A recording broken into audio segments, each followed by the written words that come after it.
Terima kasih Anda masih bersama kami. Bagi Anda yang baru saja bergabung, kami hadirkan kembali 3 berita utama hari ini. Meski ketinggian air yang merendam sejumlah kecamatan di Kabupaten Langkat berangsur surut, namun jangkauan banjir semakin meluas.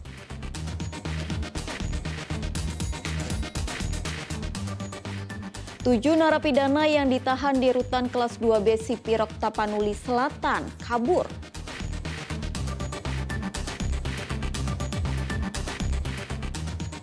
Motif pembunuhan kepala bagian organisasi pemerintah Kabupaten Nias Gasali Lahagu akhirnya terungkap.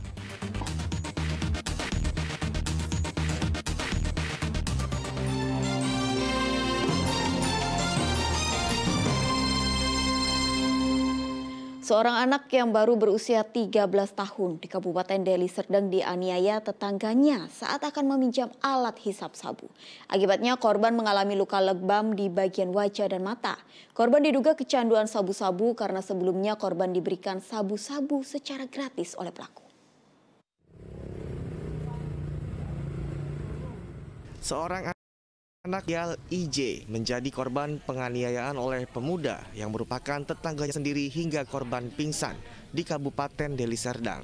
Penganiayaan ini terjadi saat korban datang ke rumah pelaku untuk meminjam alat hisap sabu. Akibat penganiayaan ini korban mengalami luka lebam di wajah dan mata. Pas dia minjem, rupanya nggak ada alatnya lah gitu, mungkin kan nggak ada alatnya. Dia katanya dianiaya, diikat tangannya, mulutnya dilakban, terus dipukuli brutal lah gitu, sehingga memar di bagian matanya merah. Mulanya korban diberikan secara gratis sabu-sabu oleh pelaku, hingga akhirnya korban kecanduan sabu-sabu sejak 3 bulan terakhir. Melihat kasus ini, Komnas HAM menuntut polisi menangkap pelakunya. Sedang untuk korban berinisial IJ, Komnas HAM merekomendasikan agar korban direhabilitasi. Tentu dengan peristiwa ini, langkah-langkah rehab itu penting sekali. Perlu direhabilitasi karena anak ini merupakan korban dari perilaku orang dewasa. Nah, yang mempengaruhi anak ini sebagai korban, maka saya minta kepada Polres Deli Serdang segera mungkin dimintai pertanggungjawab kepada orang dewasa yang mengorbankan anak ini. Selanjutnya Komnas HAM akan terlebih dahulu memfokuskan untuk merehabilitasi korban yang sudah kecanduan sabu-sabu. Muhammad Hamdani melaporkan dari Kabupaten Deli Serdang.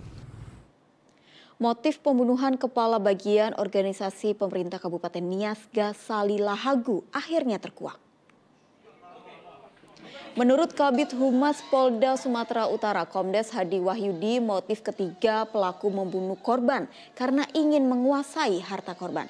Hubungan tidak sehat antara korban dan salah satu pelaku berinisial HZ menjadi salah satu pemicu pelaku merencanakan pembunuhan dan perampokan. Saat ini 2 pelaku sudah tertangkap, sedang 1 lainnya masih buronan. Saat ini pun penyidik masih terus mengembangkan penyidikan berdasarkan temuan dan keterangan tersangka. Mereka sebelumnya saling mengenal di media sosial antara Hajat dengan korban. Dan Hajat ini sudah merencanakan memang di pertemuan ketiga ini untuk merampok barang-barang yang... 2 tersangka pencurian motor yang beraksi di Kecamatan Sei Rampah, Serdang Bedagai ditangkap polisi. Modus tersangka keliling desa berpura-pura mencari buah rambutan. Namun bukan membeli rambutan, tersangka justru mencuri 1 sepeda motor. 2 pria harus berurusan dengan hukum setelah tertangkap basah mencuri 1 sepeda motor di Dusun 6 Kecamatan Sei Rampah, Kabupaten Serdang Bedagai. Awalnya kedua pelaku berkeliling kampung untuk mencari buah rambutan. Namun saat melihat ada sepeda motor, kedua pelaku pun beraksi mencuri sepeda motor tersebut. Kedua tersangka ditangkap secara terpisah.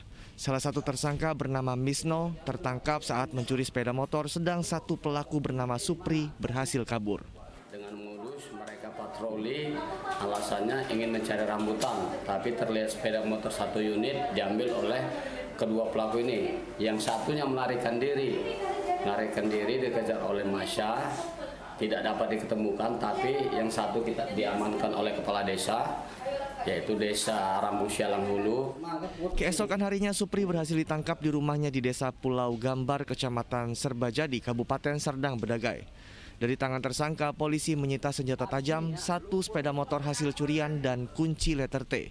Atas perbuatannya, kedua tersangka dijerat dengan pasal 363 ayat 1, ancaman hukuman 5 tahun penjara. Muhammad Hamdani melaporkan dari Kabupaten Serdang Bedagai. Dinas Pertanian dan Ketahanan Pangan Kabupaten Langkat menggelar sosialisasi permajaan sawit rakyat dalam rangka pendanaan oleh Badan Pengelola Dana Perkebunan Kelapa Sawit. Kegiatan ini diikuti 80 komunitas tani yang ada di Kabupaten Langkat. Dinas Pertanian dan Ketahanan Pangan Kabupaten Langkat dan Badan Pengelola Dana Perkebunan Kelapa Sawit melakukan sosialisasi permajaan sawit rakyat kepada perwakilan dari 80 komunitas tani yang ada di Kabupaten Langkat. Kegiatan berlangsung di salah satu hotel di Kabupaten Langkat pada Senin kemarin. Pelaksanaan permajaan sawit rakyat bertujuan untuk membantu petani dalam rangka meningkatkan produktivitas, daya saing, dan pendapatan, serta kesejahteraan petani kelapa sawit yang ada di Kabupaten Langkat.